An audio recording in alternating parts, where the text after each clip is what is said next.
അന്റാർട്ടിക്കയിൽ ഒന്ന് പോകണം. അത് 2008 ഇങ്ങനെ ഒരു ആഗ്രഹം ഉണ്ടാകുന്നത്. അന്റാർട്ടിക്കയിലേക്ക് ഇന്ന് കുറേ ടൂർ കമ്പനികളൊക്കെ അന്റാർട്ടിക്കയിലേക്ക് ടൂർ നടത്തുന്നുണ്ട്. അപ്പോൾ ഇന്റർനെറ്റിന്റെ സാധ്യതയെ പ്രയോജനപ്പെടുത്തി ഞാൻ അങ്ങനെ ഒരാളെ പരിചയപ്പെടുന്നു. അലേഹോ കോൺട്രാറസ് എന്ന് പറയുന്ന ഒരു ചിലിക്കാരനായിരുന്നു ആള്, ചിലിക്കാരൻ.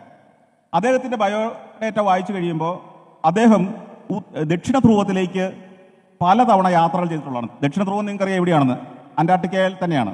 അപ്പോൾ അദ്ദേഹമായിട്ട് പരിചയമായി. അദ്ദേഹത്തിന് കുറേശ്ശെ ഇംഗ്ലീഷ് അറിയാം.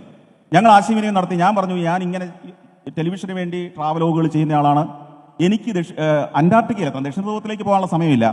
അപ്പോൾ അദ്ദേഹം പറഞ്ഞു, ഒരു കുഴപ്പമില്ല, നമുക്കൊരു ഈ കപ്പലിലൊന്നും പോയാലും ഉടനെ കാര്യം നടക്കില്ല, നമുക്ക് അവിടെ പോയി താമസിക്കണം. ഞാൻ പറഞ്ഞു, ഒരു 5 ദിവസമെങ്കിലും എനിക്ക് അവിടെ താമസിക്കണം.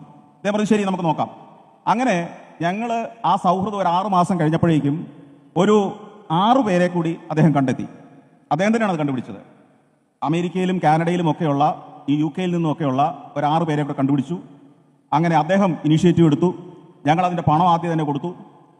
ചിലിയിലെ പ്യൂണ്ട അറീനാസ് എന്ന് പറയുന്ന ഒരു പട്ടണത്തിൽ നിന്ന് ഞങ്ങളൊരു വിമാനം വാടകയ്ക്കെടുത്തു. ഒരു ചെറിയ വിമാനം, 10 സീറ്റുള്ള ഒരു വിമാനം. ഈ വിമാനത്തിന് ഇത്രയുള്ള പൈസ എന്ന് മനസ്സിലായി.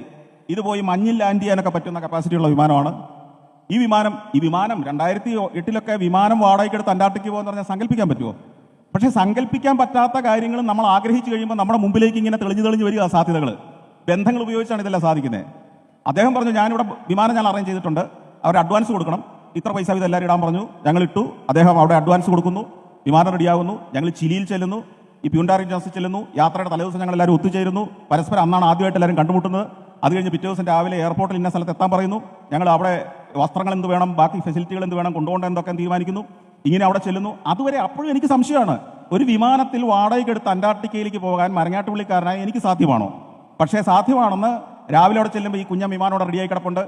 പൈലറ്റ് അലഹാൻഡ്രോ എന്ന് പറയുന്ന പൈലറ്റ് ഉണ്ട്, അയാളുടെ ഒരു സഹായിയുണ്ട്. അങ്ങോട്ട് പറന്നു എന്ന് മാത്രമല്ല, നിങ്ങൾ വിശ്വസിക്കില്ലെന്നറിയില്ല, തിരിച്ചു പറക്കുമ്പോൾ ഏതാണ്ട് ഒരു 15-20 മിനിറ്റ് നേരം ആ വിമാനം പറത്തിയത് ഞാനാ. എന്നാലോചിച്ച് ചോദിക്കേ. അപ്പൊ അന്റാർട്ടിക്കയിൽ പോകുക മാത്രമല്ല, വിമാനം പറത്തൽ പോലും ഇത്രയുള്ള അന്നേരം മനസ്സിലായി. അങ്ങനെ 6 ദിവസമാണ് ഞങ്ങൾ അന്റാർട്ടിക്കയിലെ ചിലിയുടെ ബേസ് ക്യാമ്പിൽ താമസിച്ചത്. അവിടുത്തെ എല്ലാ ജീവിതാനുഭവങ്ങളിലൂടെയും കടന്നുപോയി. 6 ദിവസമൊക്കെ ചിലിയുടെ ബേസ് ക്യാമ്പിൽ ഇപ്പോൾ പോകുന്ന ടൂറിസ്റ്റുകൾക്ക് പോലും താമസിക്കാൻ സാധിക്കില്ല. ഒന്ന് പോയി കരയ്ക്ക് ഇറക്കി തിരിച്ചു കൊണ്ടുവരികയൊക്കെയാണ് ചെയ്യുന്നത്.